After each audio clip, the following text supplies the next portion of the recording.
So the first checkpoint that I want you to emulate is to do with the grips. Grips are the most fundamental aspect of a stroke because they predicate the swing path and often the contact point. If we look at Djokovic here, we can see that his big knuckle is essentially on an Eastern forehand grip. Perhaps it's a little bit more over towards a number 4, but it should be on the top bevel with the left hand. With the right hand should be a continental grip. And I actually went out into a garden close by just so I can show you what the grips really look like. So on the right here, we have a continental or a number 2. Look at the bevel. So this is bevel number 1 here. This is bevel number 2. Notice that my knuckle is basically on bevel number 2 with the right hand. And also notice that I have drawn a line from my knuckle to the base of my heel pad. And in general, you want to have your knuckles running off an angle from the grip. You don't want your knuckles to be running straight along the grip this way. So that's for a number 2 grip or a continental grip. Now with the left hand, it's a number 3 grip. So remember, we count this way for the left hand, as opposed to counting this way for the right hand. So for the left hand, it goes like this. It goes 1, 2, and then 3 is this bevel here. And notice that my big knuckle is on that bevel, and in general my heel pad is as well. So you want to have the knuckle and the heel pad on the same bevel, otherwise it essentially turns into a composite grip, which we can get into another time. But these are the grips that I recommend for a two-handed backhand so that you can get an adequate amount of an inside-out swing, you can get extension, and you can also get enough revolutions with this grip setup. If you want to emulate Djokovic's backhand, I really suggest you learn to get into grips like this. Next checkpoint we are going to address is to do with the preparation and where the racket is by the time the ball has bounced on your side of the court. So I see many players try to create essentially like a lag or a delay where the racket head will be pointing off to the side. Someone like an Alcaraz prepares in this way, and again, I'll give you that caveat. If you can hit a backhand 10 times out of 10 under score pressure and time pressure with the racket tip facing off to the side as opposed to where Djokovic is, then I ain't saying jack to you. But in general, it is just a little bit more of a difficult timing to make. I recommend this simpler take back where you learn to get the back edge, which is really this part here, to the back fence by the time the ball has bounced. On the right here, we can see that Djokovic is doing that as well. We can see that his back edge is facing the back fence by the time the ball has bounced. And that also will allow you to get some separation, right? Look at his hips and look at his shoulders. His shoulders have turned a little bit more than his hips, so he can basically uncoil his torso into that contact. So pay attention to this. If by the time the ball has bounced, your racket is not here, I really recommend you do get into a similar position just to make the timing easier for yourself as a player. And yeah, if you're not used to preparing in this way, it's going to feel a little strange and awkward because those aren't the motor patterns that you've practiced. This is something that I want to touch on because players often think that making a technical change will yield an immediate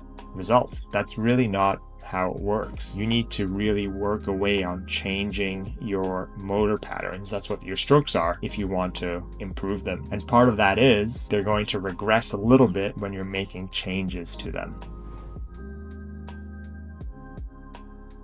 Next part I want you to check out for yourself is what do your strings do at the bottom of the swing? This is a really key moment here. We can see that as Djokovic's racket is falling into the slot, his strings are essentially hooded. If you have an Eastern with that left hand, and if you really truly learn to relax the shoulders, elbows, and hands, the strings will fall hooded at the bottom of the swing. You don't want to force your wrists and hands into a tight or tense position. If you have efficient grips, the racket head should, this is discounting if you have major mobility issues or injury issues, but in general, if you have efficient grips, the racket head should fall slightly hooded at the bottom of the swing. While the racket head is falling, this is where you should be unwinding that left hip into the contact. So on the one-hander, the back hip is passive, but on the two-hander, you need to learn to get it swinging into the contact. And just to go back a little bit on the racket head being hooded, why is it so important that the racket head is hooded at the bottom of the swing? It's because you need to get the racket face vertical at the contact. Now, many players think, okay, no problem. I will set the racket face vertical at the bottom, and that'll allow me to get it vertical at the hit, but that's not how it works for our bodies. If you have the racket face vertical at the bottom of the stroke, more than likely it's going to be open at the contact because you have to roll your forearms to get it vertical. So for this checkpoint, I want you to see as the racket is falling, are you unwinding the hips into the contact, and then are your strings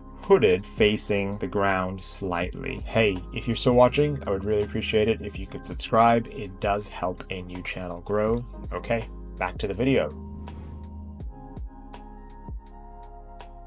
So moving on here, we are going to the contact, and we're talking about body position at the contact. At the contact, your belly button should be facing 45 degrees to the left, or just in general, it should be facing out towards that left net post. If you had a one-handed backhand, it should be facing towards the side fence, but for two-handed players, you want the belly button facing to the left so that you can really swing away from the body. And this is a common mistake that I see where players are a little bit too open at the contact. And again, I'll give you a caveat because there are no absolutes here. Tennis is a dynamic game. There's lots of improvisations going on. Can we capture Djokovic when he's hitting a backhand and his belly button isn't facing 45 degrees to the left? Absolutely. But we're just talking in the fundamental sense here of how you want to be hitting the ball to hit it really well. There will be times where you have to improvise, where you have to hit emergency shots where you can't get your body in the right position. But in general, this is a pretty important checkpoint where you want the belly button to be 45 degrees to the left at the contact.